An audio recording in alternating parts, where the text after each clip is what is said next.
Mga klase sa Cebu City gisuspenso, dakbayan sa Sugbo gibutang ubos sa signal number 1. Airlines ug shipping companies may kanselar sa ilang mga biyahe tungod sa bagyong Glenda.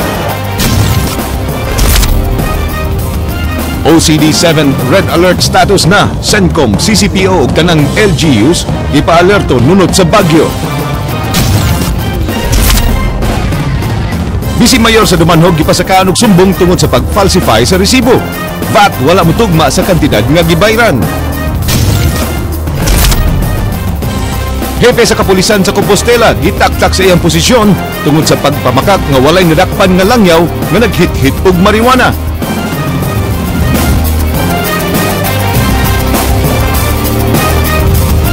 May hapon Sugbo, Kabisayan, aniya ng mga balita uban ang kanitibok ang puwersa sa News 5 Cebu karong adlaw Martes petsa 15 sa buwan sa Hulyo tuig 2014 at po si Glenn Soko. Inyo sabing madungog simulcast sa Radyo 5 101.9 News FM alang sa mas komprehensibong impormasyon. Ako si Georgia Herrera.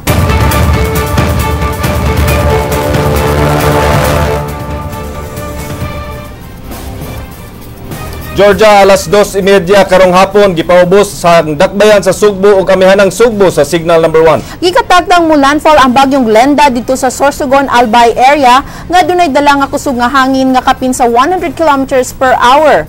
Jinky Bargio, Sugindimi. Sugod karong hapon padung na sa kagabhion, makasinati na ang Sugbo ug Central Visayas ug kusog nga mga pag-uwan ug hangin. Matud ni Engineer Oscar Tabada, di na angayang kakumpiyansahan ang dagan sa panahon hangtod ugma tungod sa gikusgon sa hangin nga dala sa bagyong Glenda. Sa isla sa Bantayan, nakadawat og taho ang pag-asa nga nakasinati na sila og zero visibility og dagkong mga bawod.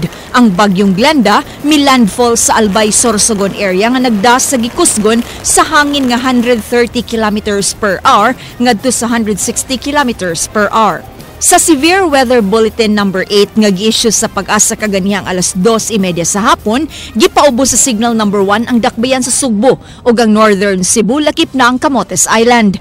Ubos usab sa signal number 1 ang southern part sa Leyte Province, Romblon, Oriental ug Occidental Mindoro, Zambales, Aurora, Pangasinan, La Union, Benguet, Quirino, Nueva Vizcaya, Nueva Ecija ug Tarlac. Ang maong mga lugar makasinati sa gikusgon sa hangin gikan sa 30 ngadto sa 60 kilometers per hour.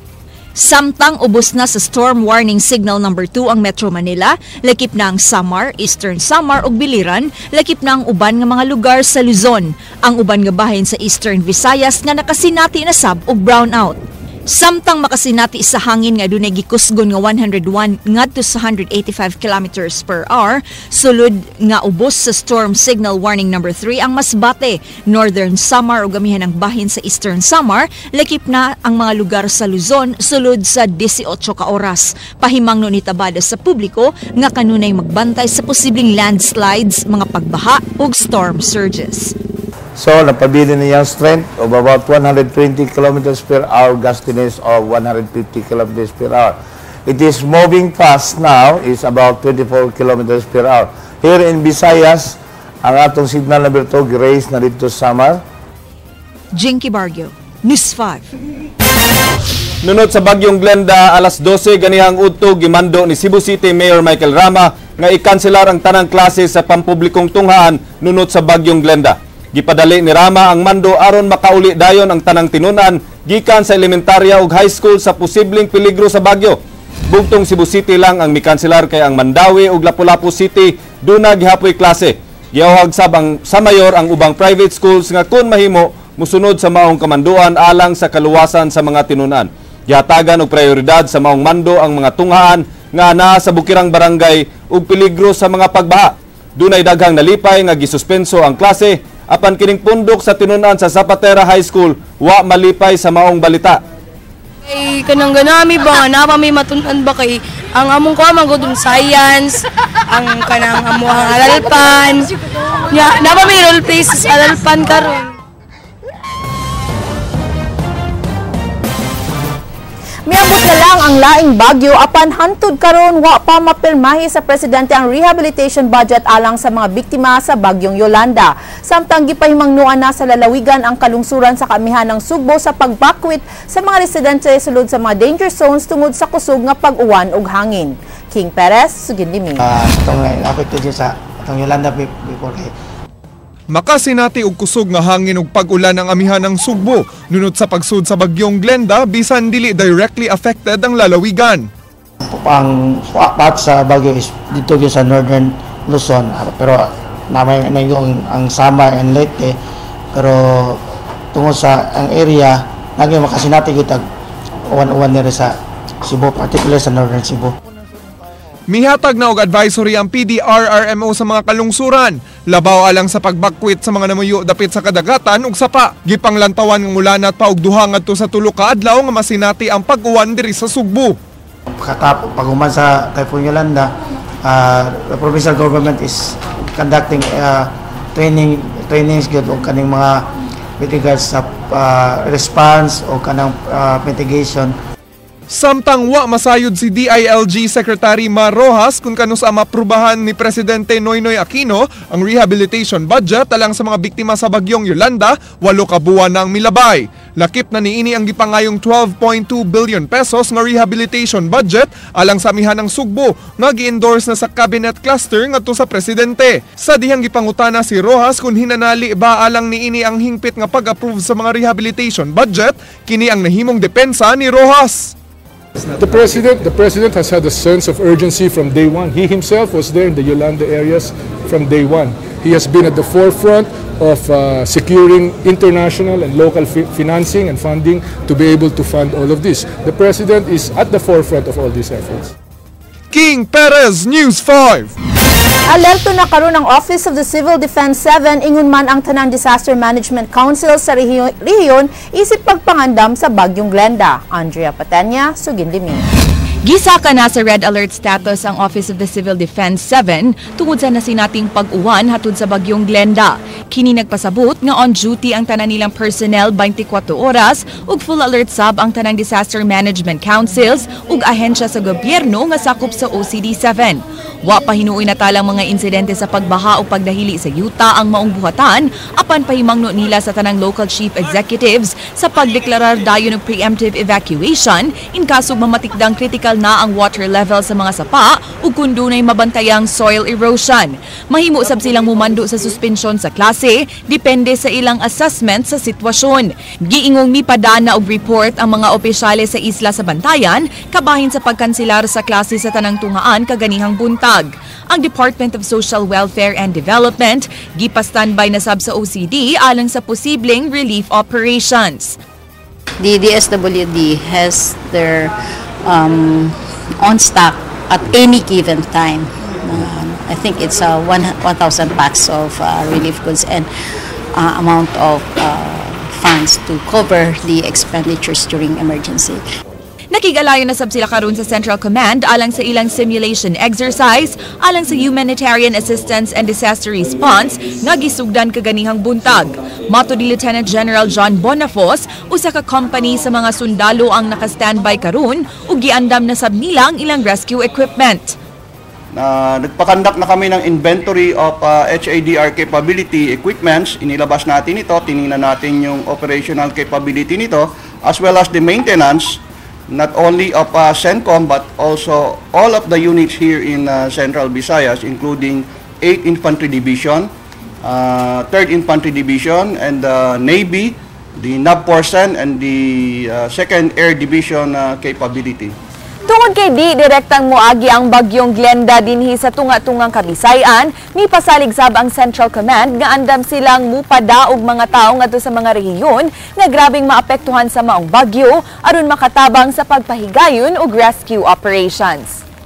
Definitely, iyan ang ating konsepto ngayon at iyan yung ating natutunan during the Typhoon Yolanda. Kung alin yung area na tatamaan, sinasabi natin ito yung area na dapat mag-provide tayo ng assistance because since sila yung apektadong lugar, we treat that yung capability na medyo madi-disable. Ang Cebu Provincial Police Office mialerto na sab sa mga hepe sa tanang police stations isip pagpangandam sa pagresponde sa posibleng landslide o pagbaha. We advise all the chief of police to coordinate with the local chief executive na if and when there will be kanang kusog nga bagyo, there will be landslide, immediately maka-conduct search and rescue, no. But for now, we are trying to identify some evacuation areas, no, para immediately ma-prevented na to ang mga loss of life and property. Andrea Patenya, News 5. Ubay-ubay nga mga pasahero ang na-stranded sukad pagkagabi human mi-kanselar sa ilang biyahe ang mga shipping companies. Duna sa mga gikanselar nga mga flight sa Mactan Cebu International Airport. Jinky Bargyo, Sugin Limi.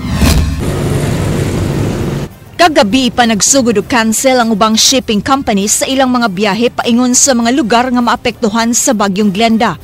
Ang Coast Guard Cebu mitala og kapin 500 ka mga pasahero nga na-stranded kagabi sa gihimo nga pagkanselar sa mga shipping lines nga dunay biyahe paingon sa Masbate, Katbalogan, Naval, Biliran, Calbayog, Hilongos, Leyte, Baybay Leyte, Virac, Catanduanes ug Sorsogon. Ang maganda lang ngayon, even the shipping company are aware of the weather.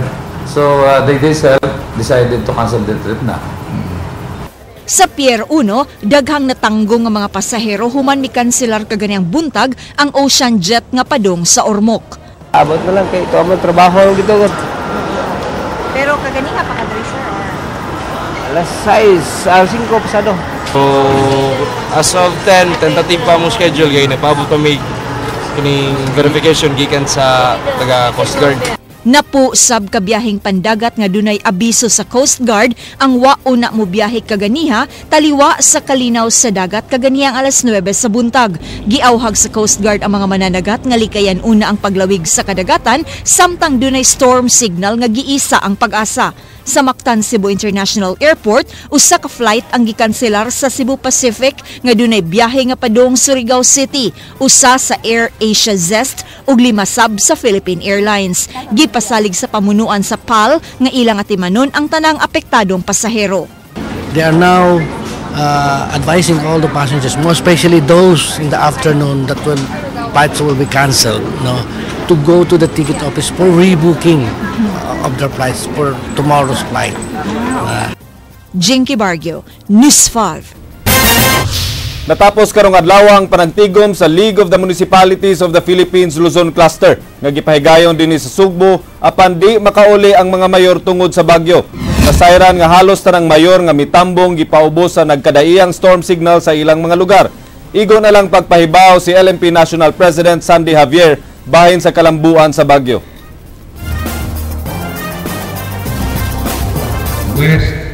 Westward direction towards Bicol at 4 a.m. today was located at 270 kilometers east of Legazpi City.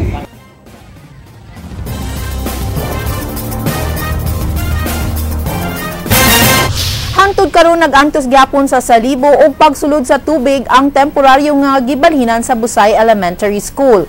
Gani natinga ang pangu sa local school board kung anong wa na hisgot niini ang mga engineer sa ilang meeting. Leslie Caminada Vestil, Sugin Dimi. Gisusi sa News 5 ang Busay Gym kung asa nahimutang ang Busay Elementary School atol sa pagbunok sa kusog nga uwan kaganihang buntag. Tuod man, mibanaw ang tubig dinhi sa likod nga bahin sa mongtunghaan. Maayo na lang kay wa kini mapunta sa classroom apan nagpabilin gihapon ang Salibo niini labi na kun kusog ang hangin. Samtang dinhi sa kilid nga bahin sa mongtunghaan, mao say problema ang Salibo ug pagbanaw sa tubig. Matud pa sa grade 3 teacher nga si Zaida Marie Tambis nga naanad na sila sa mong panghitabo ug ilan na lang nga tabunan ang ilang classroom aron di sila masalibuhan. Dili na kayo dako ang problema. So sa atong makita, like ingunan na nabasa ang among chairs ug tables nga nasa gawas. Nga mo lang buhaton is amo lang tabilan. Tabilan unya butangan og payong para dili mabasa among things. Sa miaging simana, nanawagan ang principal sa kontraktor nga tauran na og tapangko ang atubangan nga bahin silang tunghaan. Apan hangtod karon, wa pa gihapon kini matauri. Nakugang usab ang labaw sa local school board nga si Attorney Joey Daluz kalabot sa pagkalangay sa pagtaod sa tapangko sa tunghaan. Tungod kay sa ilang gipahigayong meeting, wa man maghiskot kaniya ang mga assigned engineers. Well, I will see to it. No, I will just call the attention of our engineer nga ipamonitor ang sa contractor. Initially, we have a meeting yesterday, hapon, sa local school board. And what man to report about the kwan? Sige lang, I will monitor, ha? Samtang gagahapon, may pahigay og drill ang mga tinunan og magtutudlo sa mong tunghaan aron masayod sila kung asa sila padung kung adunay kalamidad nga moigo. Matud pa sa mga magtutudlo nga gawas sa drill hasta usab sila mga teachers magbinantayon og kanunay nga nagbantay sa kilid kun mulihok ba ang yuta. Maglinya sila pa doong gawas, asa nga room ang muuna, kabalo nami. Then, kabaw sila nga dili magdinaganay, dili magpanic. So, dinhi kami nga teachers nga na-assign dinhi, maghangad-hangad lang po mi if nabay signs, mga mudahili, gid siya. Leslie Caminadi Vistil, News 5. Mactan Cebu International Airport Authority nangandam na sa posibleng pagbakwit sa mga eroplano gikan sa Ninoy Aquino International Airport ug Clark gumikan sa Bagyong Glenda. Jinky Bargio, Sugindimi. Atong pagamihan para makita ang mga movement sa tubok natin. Kaganihang sayo sa buntag na busy sa pagmonitor sa mga movement sa eroplano dito sa tugpahanan sa Kauluhan ug sa Clark, ang General Manager sa Mactan Cebu International Airport pinaagi sa flight radar system. Ilang gipangandaman ang posibleng evacuation sa mga eroplano gikan sa Kauluhan padung dinhi sa Sugbo karong adlaw.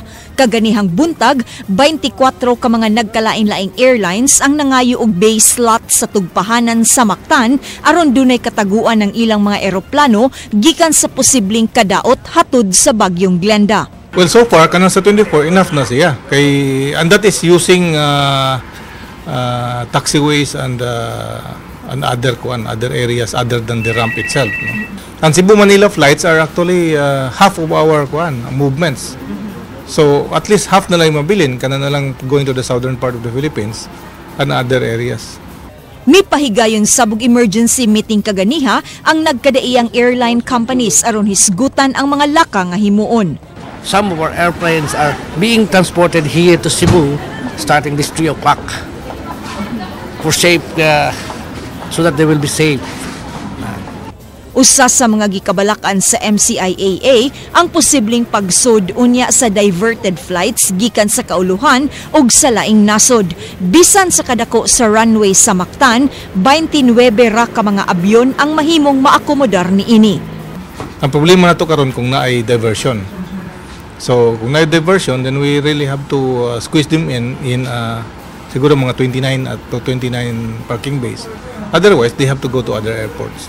Hangtod sa pagkuha ning balita, nagpadayon ang monitoring ug pakig-alayon sa nagkalain-laing airports nunot sa Bagyo.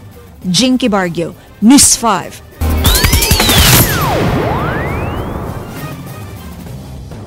Posibleng murako ang budget sa national government sunod tuig gumikan sa paggawa na sa Priority Development Assistance Fund ug Disbursement Acceleration Program. Kini matud pa ni Senator TG Gingona. Ryan Sorote, Suginlimi. Gipanglantawan sa Senado nga mudako ang nasudnong budget sunod tuig human gideklara sa Korte Suprema nga unconstitutional ang PDAF kon Priority Development Assistance Fund ug ang pipila ka mga probisyon sa DAP kon Disbursement Acceleration Program. Kasamtangang dunay nag-ung-ung nga budget ang gabinete sa administrasyon apan wa pa kini maabot sa Senado ug ubos balay balaoranan.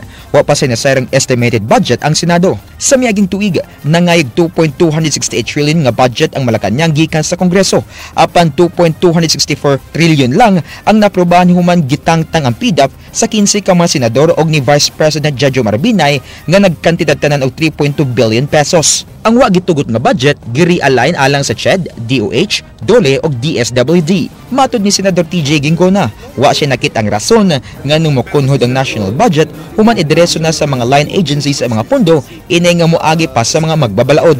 Of course, I think it will be bigger this year than last year. Dugang sa senador nga wa sab magpaapekto sa PDAP ug DAP controversies ang gabinete ni Pinoy og magpaday ng ilang mga programa ilabi na kay posibleng dugangan pa ang gahin alang sa ilang mga gikuptan nga mga departamento. Gipaday gisab ni Ginggona nga dako gyud og epekto sa ilang pagpanebisyo ang paggawa sa ilang PDAP apan gamay lang kini nga problema kay di magyud kini ang ilang trabaho. Well, I guess we have to really go back and see what our real role is. And we are legislators. Tutukan na lang sa mga magbabalaod ang pagpantay ng mga balaod aron masuportahan ang executive department hilabi na sa budget aron doon na igong magamit sa pagpalabo sa nasod. Sa mga line agencies na muhangi og programa ang mga magbabalaod alang sila tagsa-tagsa ka mga lugar. Nasayod sab si Ginggona nga wa na gyud sila mabuhat kun dunay personal nga mangigtabang gikan kanila sama sa naandan ni antong napa sila PDAP. Pero ang tubag ko sama na to, pasensyahan na lang, wala na ipidaf.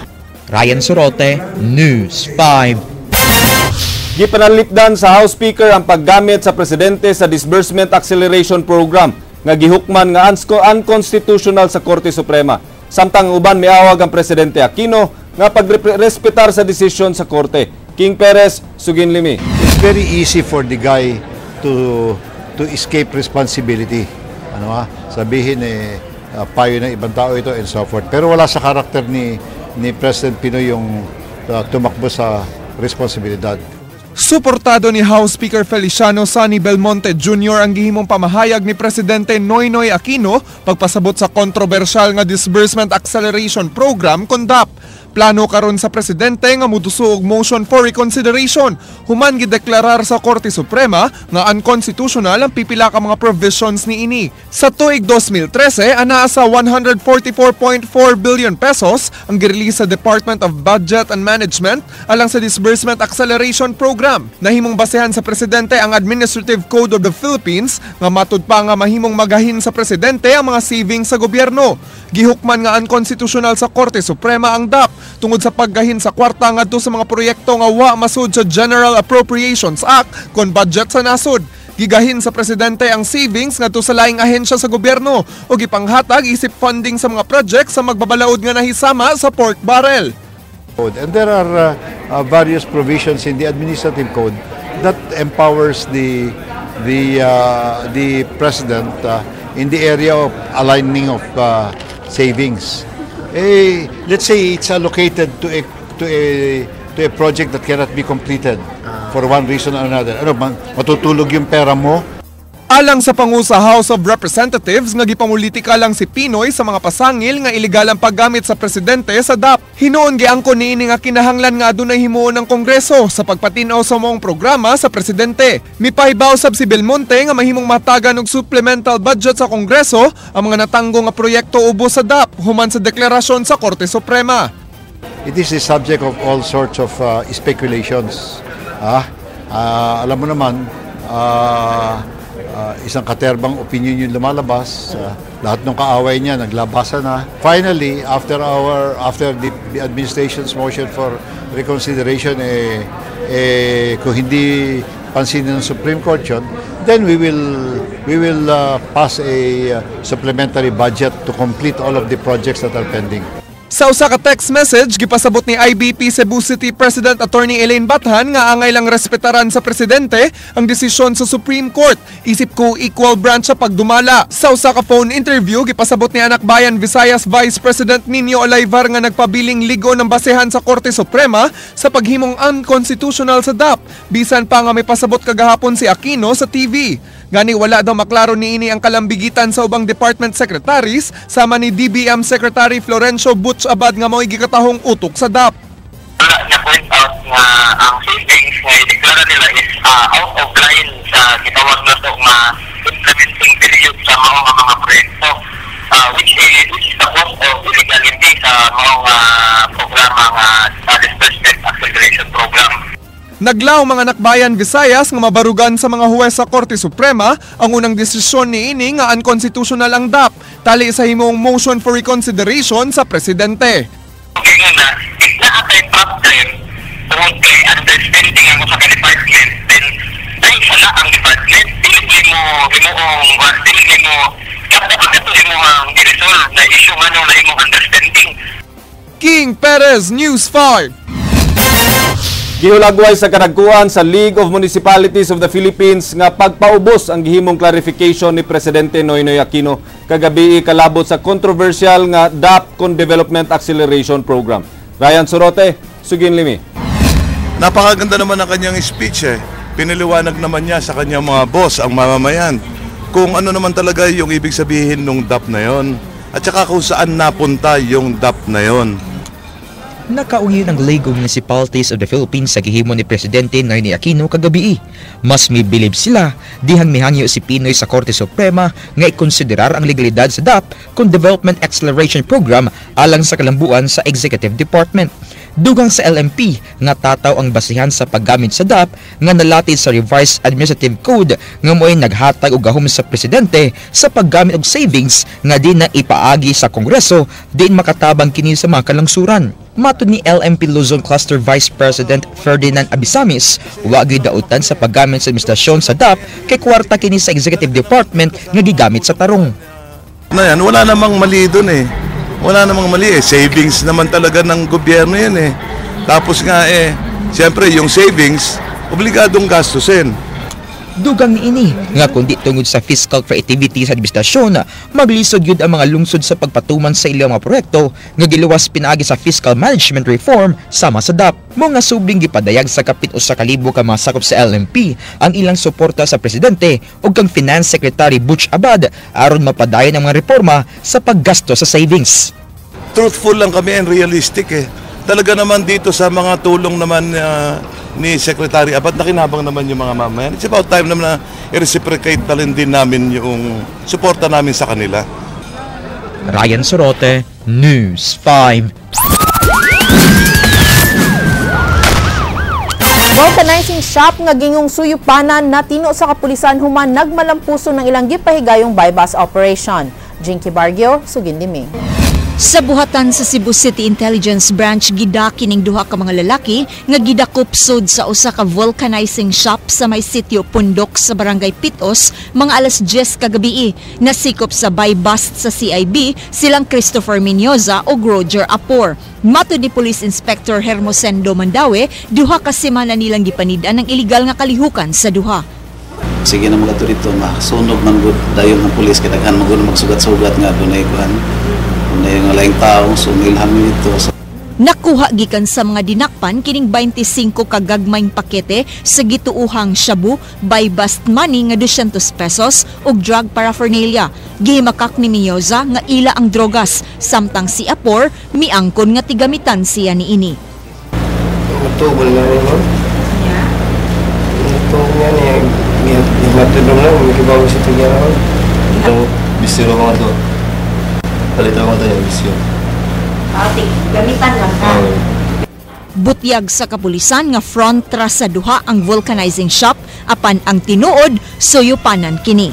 Jinky Bargio, News 5. Upat ka tawo nga nalambigit sa illegal nga droga sa dakbayan sa Danao ug lungsod sa Borbon nasikop sa managlahing buy-bust operation sa Provincial Intelligence Branch. Usa sa mga dinakpan, usa ka pulis. Ryan Sorote, Sugin Limi.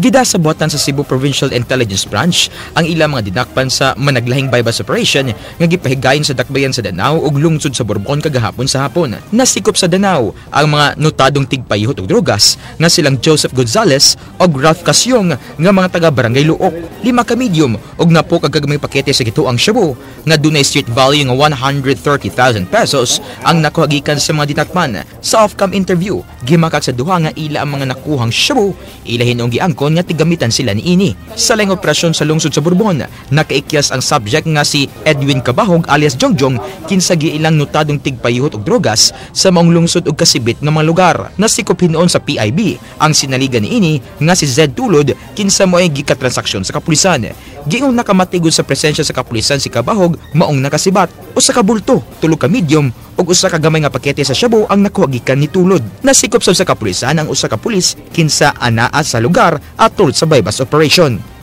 Ryan Sorote, News 5. Subay sa maong balita, pasakaan na og kasong kalapasan sa Republic Act 9165 ang pulis nga naatlang anaa sa balay sa drug operator sa lungsod sa Bourbon.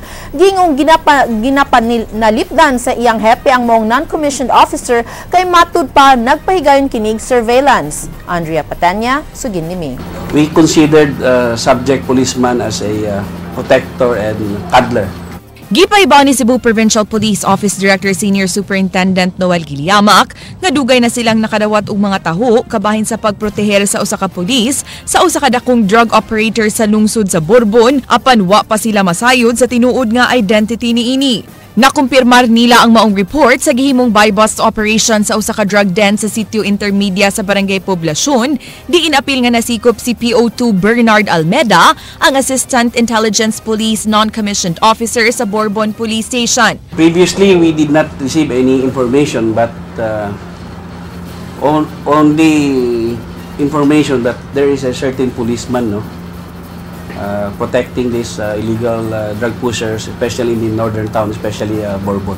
Wa gyud motubag sa among mga pangutana si Almeda ug di sa dokumento si Ziv Tulod ang laing dinakpan kung kauban ba sila sa pulis. Wa lagi wa. Ha? Kira ka mo comment?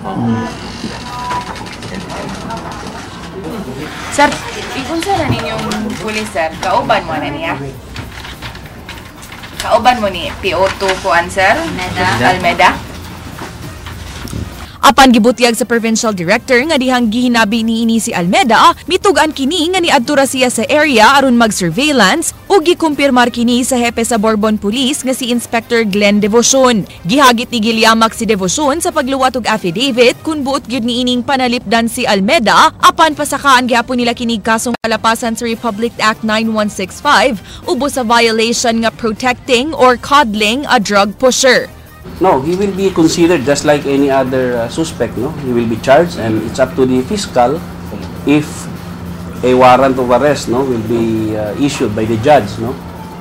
So there is no special treatment, no, for this police officer. Giimbarguhan na sa iyang arma si Almeda ug kasamtangang gibalhog sa Consolacion Police Station. Subling pahimangno ni Guiliamac sa station chiefs nga kun kanunay silang maunhan sa PIB sa pagpahigayon og drug operation sa ilang mga lugar, mahimo silang mapasakaan og kasong administratiba nga serious neglect of duty ug di sa malikayan nga madudahan sila nga mga drug protectors.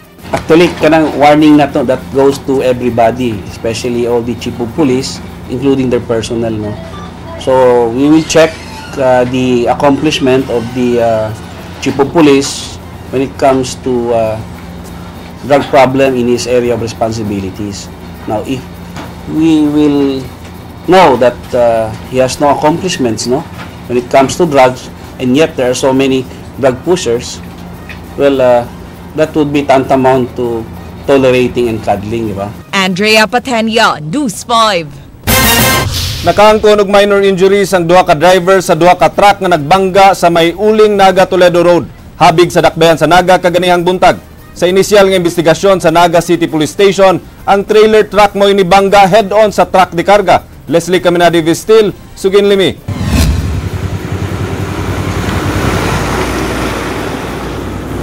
Sama og mga kaba ug baka nga nagsungag kining duha ka truck nga nagbangga mga pasado alas 10 kaganihang buntag sa may barangay Mainit sa Dakbayan sa Naga.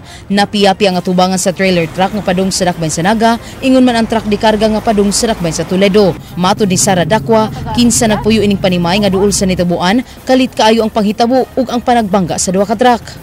Ni sud ni siya ba ni sud niya atol nga dili siya ni siyang traka ni kuan alkansi siya pag kuan ba pag ubertik bangga siya ni. Parihong samtan ang duha ka driver sa duha ka truck kinsa daling gidala sa tambalanan. Sila giila nga si Panfilo Canuno ug Samuel Sardido. Matod sa traffic investigator sa Naga Police Station, mga minor injuries lang ang naangkon sa duha ka driver. Ug posibleng manubag sa mga insidente mao ang driver sa trailer truck nga si Sardido kay kini mo imibangga sa truck de karga. Kawat siya og lugar ni vertic mo tong pagkaigo sa naigo siya sa opposite direction kanimo ang truck.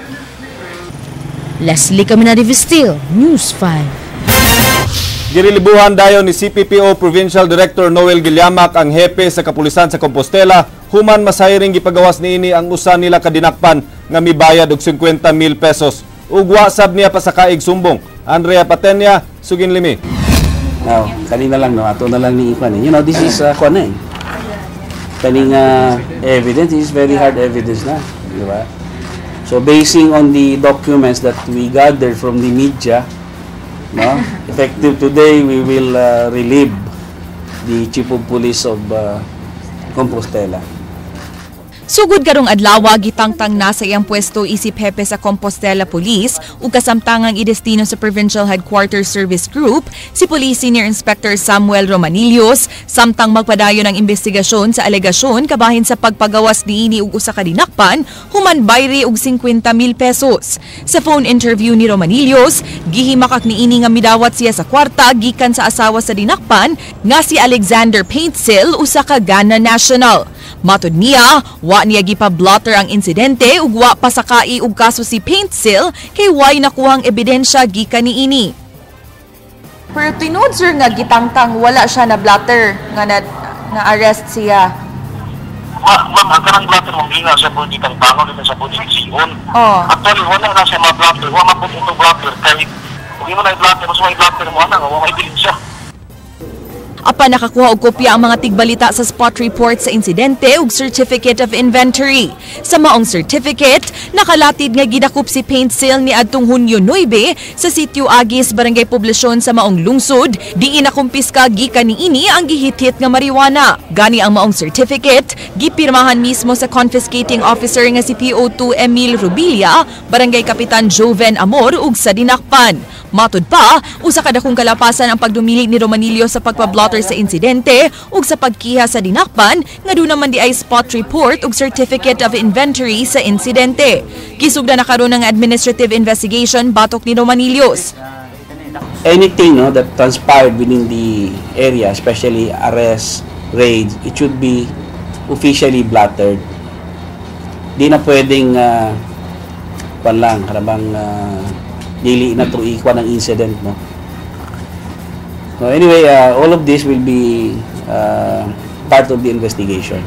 Gawas ni Romanillos, under investigation sub sa Provincial Investigation and Detective Management Branch ang tanang signatory sa Certificate of Inventory. Si Romanillos miingon nga andam siyang mudawat sa bisan unsang mando sa CPPO. Wasab kuno siya mahimo sa giluwat nga pamahayag ni Compostela Mayor Joel Quino, gawa kini matagbaw sa iyang performance, apan alang kaniya, daghan siyag nahimo alang sa maong lungsod.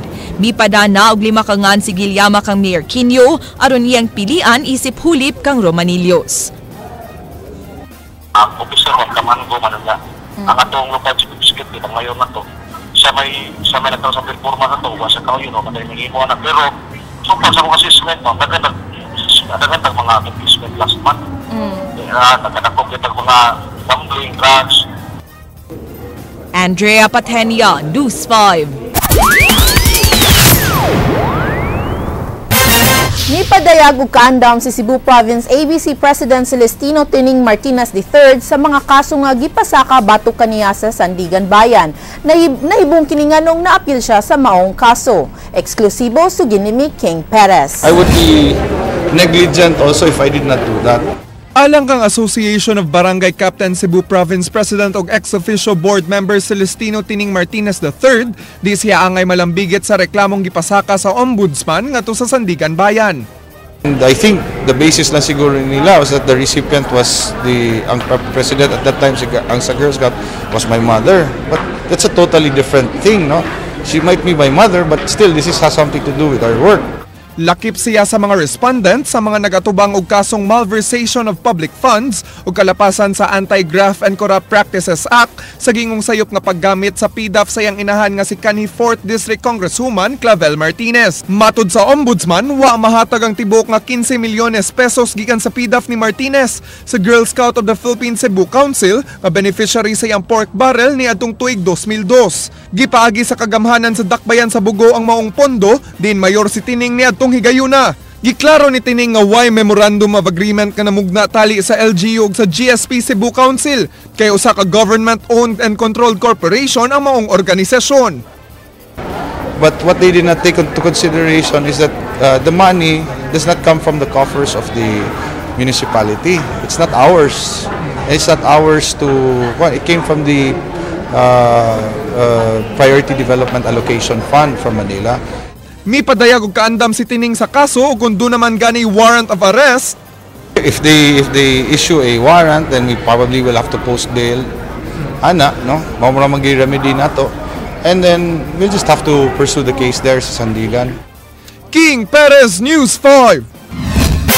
Dili na kinahanglan iuli sa mga nakadawat sa calamity assistance gikan sa City Hall samtang wala pa'y desisyon ang buhatan sa presidente sa kaso. Kini gipadayag sa Vice Mayor kinsa usa na gipasakaan og sumbong tungod sa pagpanghatag og calamity assistance sa tanang empleyado sa dakbayan sa Subo.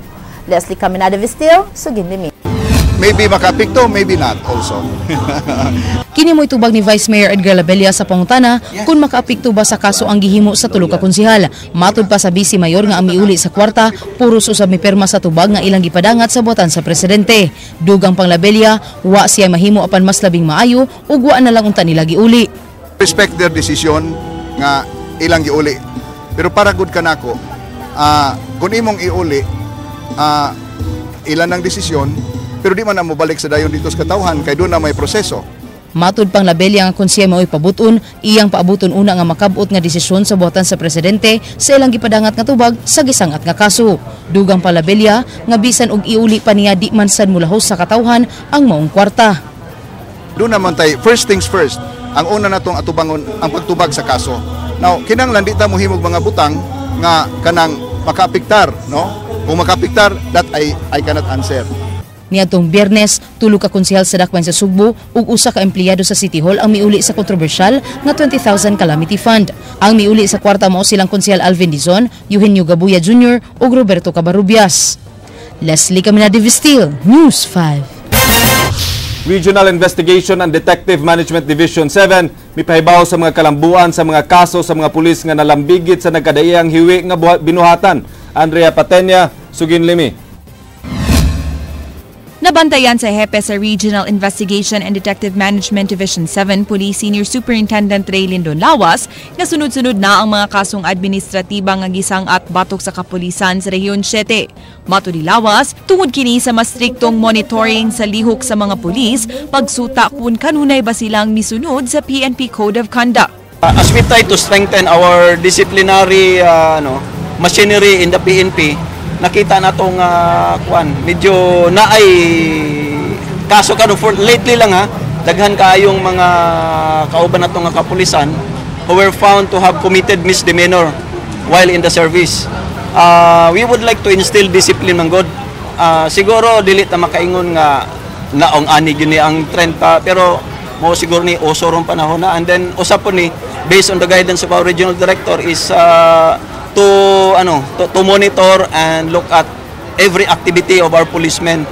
Lakip sa mga pulis nga bag-uhay lang nga nagpabadlong mao si PO3 Alan Bautista, kinsa nakuhaan og video nga nagmaoy ug nagpasalba sa panimay sa usa ka Carlito Oriendo sa Barangay Candanay Norte sa Siquijor niadtong Hunyo 11. Matud ni Lawas, ipaubos na sa summary hearing ang kasong administratiba ni Bautista, human nakakita og igong ebidensya sa pagpasaka og sumbong batok kaniya atol sa pre-charged evaluation.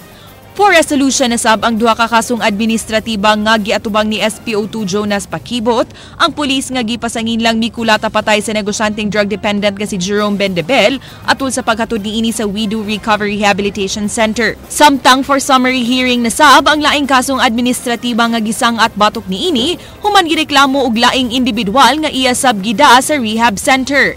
Laing for summary hearing, ang kasong gisang at batok sa upat ka mga pulis nga sakop sa Regional Intelligence Division nga nagpositibo sa drug test, human nagpositibo na sab sa confirmatory test. Matud ni Lawas, magsilbi untang leksyon ang nahitabo sa maong mga pulis sa uban pang mga sakop sa PRO7 sa pagtinarong sa ilang trabaho ug sa paglikay sa illegal nga binuhatan. I hope this will serve not only as a warning,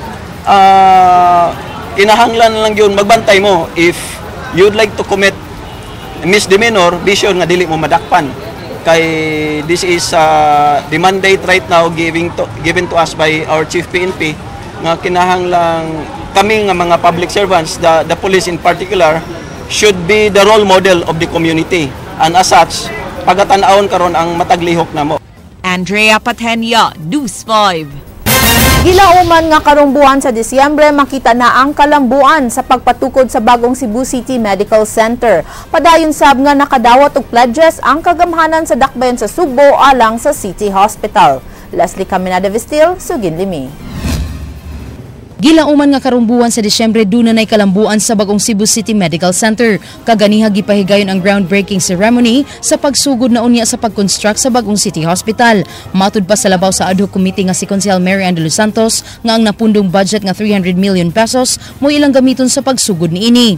But if dili yun nato while construction is ongoing kay December duol naman lang, this will be part and parcel of the general appropriation for 2016-15. Nasayran sab nga gihatagan og dugang usa ka buwan ang mga architects sa new CCMC aron masugdan na ang bidding.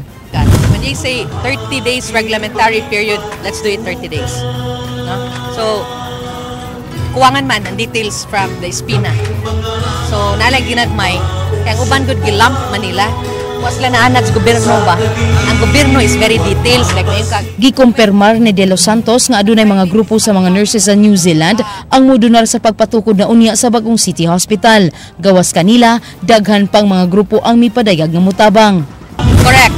And in fact, SM already ni-pledge na nga sila ang sa second or third floor amounting to 146 million. Very positive, this will rise and we will finish this on or before 2016. Very positive, very confident. Samtang ang Piso Mo Hospital ko campaign, gibana ba ng mikabat na sa 15 milyones pesos. Leslie Caminada Vistil, News 5. Nunot sa kontrobersiya sa pagplaster sa mga baba sa mga masususod sa nursery nga hantod karon wa pa masulbad, duha ka ordinansa ang nag-ung-ong karon sa Junta Provincial nga magprotektar sa mga masusu o sanini mao ang pagbutang og CCTV camera sa tanang medical facilities. King Perez, Sugin Limi. It's enough na doon na directive. Girekomendar kagahapon ni Vice Governor Agnes Magpale kinsa mo ipangu sa Committee on Women, Family and Minors ang ordinansang magsilot sa mga mutap-tap og tape sa baba sa usa ka masuso. Gimugna ang mong ordinansa ni Bokal Arley Sitoy subay sa kontrobersyal nga pagtap-tap sa mga baba sa mga masuso sa Cebu Puericulture Center and Maternity House. Nahitabo ang first reading sa mga ordinansa ni atong Hunyo 9. It's not only for the pacifier man sad, but doon naman sa reports of kanang abusive caregivers bitaw tungod singali sa kakapoy na nila. Himuon sab ang public hearing sa laing ordinansa sa pagpanalipod sa mga masususud sa nursery. Gisugyot sa ordinansa ni Bokal San Shimura ang pag-require sa tanang tambalanan o medical facility sa Sugbo nga magbutang og closed-circuit television kon CCTV camera sud sa nursery. Matud ni Magpale nga maglisod ang kagamhanan sa lalawigan sa Sugbo sa pagpatuman niini kay wide territorial jurisdiction ng Kapitolyo sa dakbayan sa Sugbo. And then maybe mo catch fire ang Cebu City would pass an ordinance. Katubitang Lingam, no, I'll give you an example. The anti-Lingam ordinance, namalhin. Namalhin mag Cebu City because there is no provincial ordinance, city ordinance. Suliran sab ang pondo sa pagpalit sa mga CCTV camera alang sa mga medical facilities, labi na nga dunay 16 ka mga tambalanan nga gipanag-iya ang Kapitolyo. Dako-dako man tag-budget karon sa health because it's the flagship man project of the governor. I-add on na lang tingali na. King Perez, News 5. Nakabaw sa pagpasaka og sumbong ang mayor sa lungsod sa Dumanhog batok sa iyang vice mayor. Nining tungura ang vice mayor iyang gikiha tungod sa pag-falsify sa usa ka resibo sa restaurant samtang naglingkod nga OIC. King Perez, Sugin Limi. Mo nang ingon ang pagsulay di ay kanang disadvantageous. Usahay kini pagsulay is advantageous kay nganuman anak man yung makita og unsang klase sa pagkatao. Kaniadto gipaubos og 60 ka adlaw nga preventive suspension si Dumanhog Mayor Nelson Garcia. Subay kini sa mando ni Governor Junjun Davide tali sa rekomendasyon sa Provincial Board. Human gipasangin lang gibabaga ni Garcia ang pag-appoint ni Vice Mayor Efren Gungun Hika ug kaugalingong sangguniang bayan secretary. Karong nahuman na ang suspension order, gisusi ni Garcia ang mga nagastusod sa duha ka buwan nga gisuspenso siya. Gibana-bana sa mayor nga nasa 8 million pesos ang nadisberso na pagawas nga kwarta ni Hika, isip acting mayor gikan sa panudlanan sa kagamhanan sa Dumanhog. Usa sa mga nasayra niini ang 50,000 cash balance ni Hika alang sa pagtambong sa Association of League of Barangay Officials meet niadtong Abril 25. Sa pag-uli sa kwarta, misubmit si Hika og usa ka official receipt gikan sa Dingquaqua Restaurant. Ana sa 21,000 pesos ang gasto niini kundi 39 ka mga tao ang nakakaon. Apan katingadan matud pa ni Garcia ang tataw nga pag-usab sa resibo. Ang uno, gipapas ang uno, naam gani usa ka buok nga linya diha nga wala mapil. Wala mapil. Wala mapil ya. Dugang niini nga dili mao ang kantidad sa value added tax kung tuod man nga 21,000 pesos ang nabayran niini. Inay kapin 2,400 pesos ang balor sa VAT kon 21,000 pesos ang bayranan, mikabat lang og kapin 1,200 pesos ang naa sa resibo. Kung imo gyud tarungon nimo ang VAT unta 2,000 plus ang VAT. May 12%. Unya kay wa man niya mapapas, iya magian mo na ingon bright na bugo. Sa pagsusi ni Garcia sa restaurant, iyang nadiskubrihan nga 11,000 pesos lang ang nabayran ni Hika. Ana sa 10,000 pesos matud pa ni Garcia ang nabulsa ni Hika sa pag-falsify sa resibo. Ang gibuhat niya, so akong itutukan ang resibo og mayo. Nano na abot pa 21 niya ang Dingquaqua 11 man. Kasong malversation of public funds, falsification of documents o kalapasan sa Anti-Graft and Corrupt Practices Act at tubangon ni Dumanhog Vice Mayor Efren Gungun Hika. Human gipasangin lang ni Mayor Nelson Garcia nga giilisan ang kantidad sa resibo human nangaon sa usa sa mga restaurants diri sa Salinas Drive, Dakbayan sa Sugbo gamit ang kwarta gikan sa panudlanan sa kagamhanan sa Dumanhog. Gitinguha sab nga mopasaka og reklamong administratibo si Garcia ngadto sa Provincial Board. Hagit karon ni Garcia kang Davide og mga sakop sa Provincial Board kansa mayorya nga miyembro sa Liberal Party nga tagdo nang iya reklamo batok ang Hika. Otherwise, they will be answerable to the people who voted for them. Unsam na mga Provincial Board katong gipili, mayo ramday ni sa ato ang mga kini mga mayo ni sila mong laban lag mga Liberal Party. Sa phone interview, glimod ni Hika nga way basehan ang reklamo batok kaniya. Di man po ako mo ni process sa dokumento, pagbayad gani, di man kita nagbayad, empleyado man sa munisipyo ang ibayad gayon dito sa restaurant. Paabuton usa ni Hika ang opisyal nga dokumento sa mong reklamo, usa niya matubag ang mga aligasyon. I would be surprised if kana nga mga pasangil na po sa hugingon, he is a master of deception. King Perez, News 5. Maukanto ang mga balita sa Aksyon Bisaya, kini si Glenn Soco. Musunod na ang Action Prime. Daghang salamat. Ako si Georgia Herrera. Bisan asa, bisan kanusa. Kapatid, kay di lang kutob sa balita. Aksyon!